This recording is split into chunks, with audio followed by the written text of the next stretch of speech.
Every single creator or coach who makes content on the internet will at some point experience burnout. So by the end of this video, you'll learn how to identify the source of your burnout, the practical steps to overcome this barrier, and how we can recognize when this issue might appear again in the future. So here are some of the most common sources of burnout I find with the coaches and creators that I speak to. First up is that you are just consuming too much content. Because I don't think I've met a single person that doesn't wish that they spent less time scrolling on their phone. Because what seems like a harmless activity in the moment is actually the root cause of your problems. With every single swipe and dopamine hit, you are slowly zapping away your creative energy. This person younger than me is making more money. How did this piece of content from this creator even perform well? Why aren't people engaging with my stuff considering the amount of time and effort that have gone into it? I get it. These emotions are totally normal and I don't think they will ever really go away. So your job isn't to hide away or act like these emotions aren't there. Your job is to work on the time it takes you to recognize when it's happening and quickly snap out of it rather than letting it drag on for hours, days, or even weeks. Now, one of the most common solutions to this problem is to become a creator and not a consumer. Whilst this is a nice ideology I think you should be working towards, there's also a little bit of conflict as there has to be some sort of minimum consumption to understand what is going on in the world, right? Whether that's spotting trends, looking at what certain creators are doing well, and maybe even analyzing your own analytics and feedback, all of which are important aspects of being a successful creator. So what do you actually do in order to become more of a creator and less of a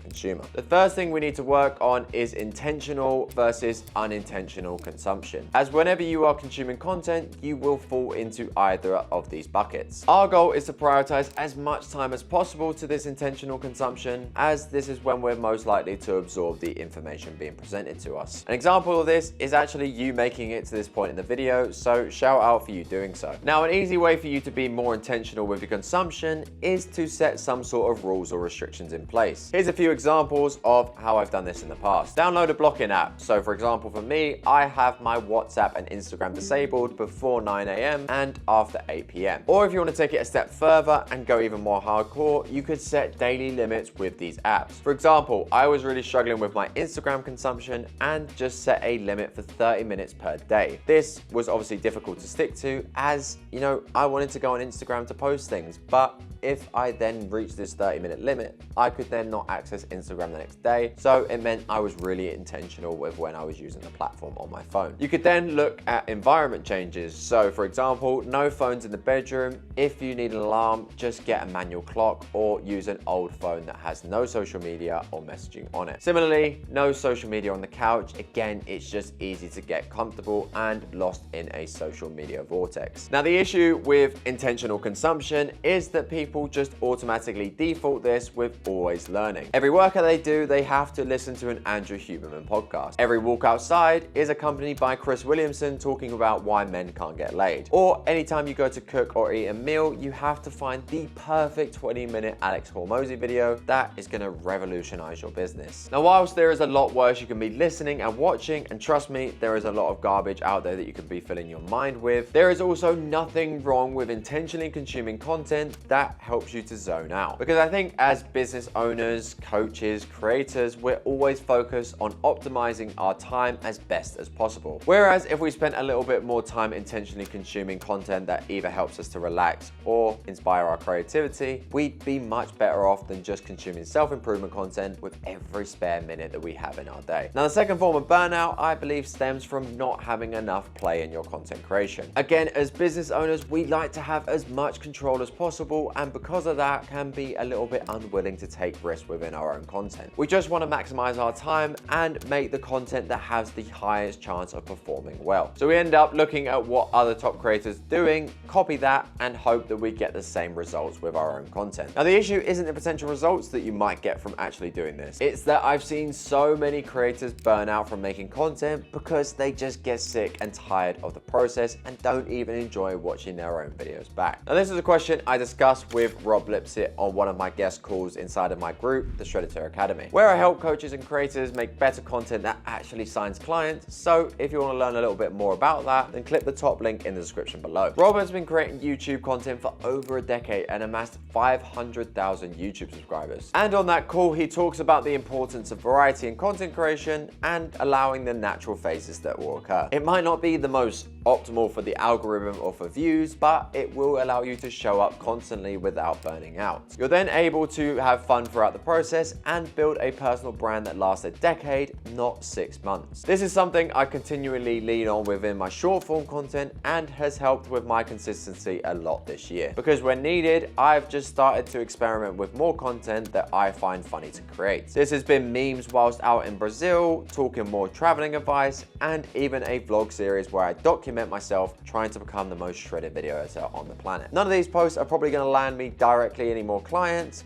but that's not the point. These posts are fun to make so that I continue to post daily on Instagram, as I know that's the overarching goal that is needed for me to achieve the business goals that I have, not the minute details of every single post being optimized for my audience. So if you're feeling a little bit bored with your content creation, start to look at what you genuinely enjoy making and give yourself permission to be a little bit more selfish around your content creation process. Now, although knowing the source of your burnout and how to overcome it is useful, it suggests the idea that it's a one-time problem and it will never appear again in the future. But that just isn't the case. Because if we plan to be in this content game in the long term, we are always going to have natural peaks and troughs in our content creation journeys. And the habits and actions that cause burnout are built up over months and years, not weeks. So if this is the case, then you need to be able to identify when this is happening to you as quickly as possible so that you can solve it at the source of the problem, rather than hoping and praying it will never happen again and end up spiraling down even further than where you were before.